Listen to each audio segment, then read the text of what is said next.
الذين يعرفون المدة التي مرت بنا، أنا طبعا مخضرم، أدركت شيء من الفقر وعشت فيه فترة، لكن ما عشت اللي عاش أبويا قبلي، لا.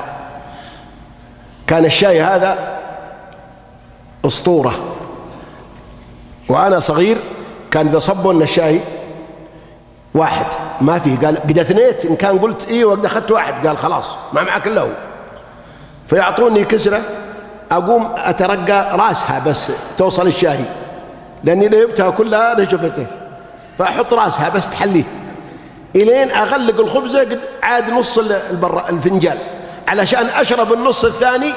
كيف أشربه بسطة ما عاد مع خبزة؟ هذا موجود الآن؟ لا إله إلا الله. نحن والله في نعم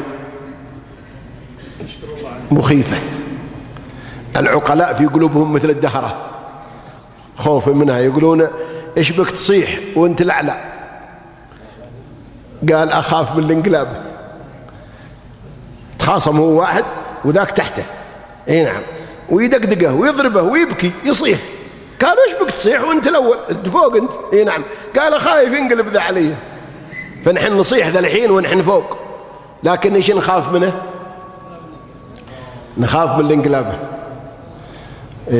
ما عندنا في بلادنا تفاح أبو لمعة، ولا برتقال أبو صرة، ولا موز أبو نقطة، ولا نعرف الكاكا والكيوي، ما نعرف شيء، ما نعرف إلا الجنى، تعرفونه النبق اللي تأكل الآن القرود. والله لقد كانت هي الفاكهة التي يشتريها لنا أبونا يوم الثلاثاء من أبها، نرقبه مع الظهر جاب ربعة نبق نتسابق عليها مثل القرود. وشفتها قبل فترة وأنا في أبها فإني أشتري منها شوية وإني أروح البيت ويبقي تأكلها، وإذا ما لها طعم، أثاره الجوع اللي يخليها طعم، ما لها طعم مرة والله، وإني أعود أرجم بها، ونحن قدام أعظم شيء ما عندنا إلا هي، ما عندنا إلا هي. خبز البر هذا كان ما فيه البر هذا يخلونه للضيف، اي نعم، حزوبة للضيف، وكان الثوب الزين للعيد، والحنة للعيد، والفراش للعيد، كل شيء للعيد. الآن إذا جاء العيد في شيء للعيد؟ أيامنا كلها عيد. كان الرجل معه ثوب واحد ومعه في سدره أذان، ومعه في سدره هنا إبرة، يعرفون الشيبان ليش الإبرة؟ يخيط ثوبه وينقش الشوكة من رجله، ما في حذاين تروا، قد مع الواحد حذيان من جلده، يمشي على الشوك تتكسر ولا يدري بها، تتكسر في الجلد الميت. الآن تشوفون في شوارعنا أحد يمشي حافي؟ والله لقد كنت، وقد ذكرت هذا في إحدى المحاضرات، في عام 74 للهجرة، وأنا في رابعة ابتدائي في السعودية بأبها، 400 طالب، والله ما فيهم واحد مع حذيان إلا ولد واحد، ولد الأمير، ولد تركي الماضي اسمه مشاري زميلنا في المدرسة.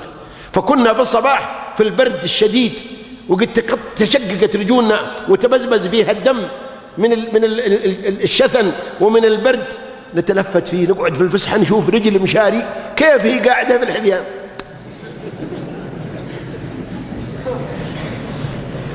واليوم عندك حذيان واحدة في البيت، كم حذاء، كم ثياب صيف وثياب شتاء وثياب نوم وثياب رحلات، كم بشوت، كم مشالح، كم فري، كم عبي. منو اللي يخيط ثوب اليوم في بيته؟ حد يخيط ثوبه؟ حد يرد الازرار اذا انقطع؟ لا، يرجم بعاده جديد، يقول جيب ثوب ثاني يا ولد. اقول له رقعتها قالوا انك قديم. نعم، ما حد يرقع، ومن يطيعك يرقع؟ لا المراه تعرف ولا انت ولا احد.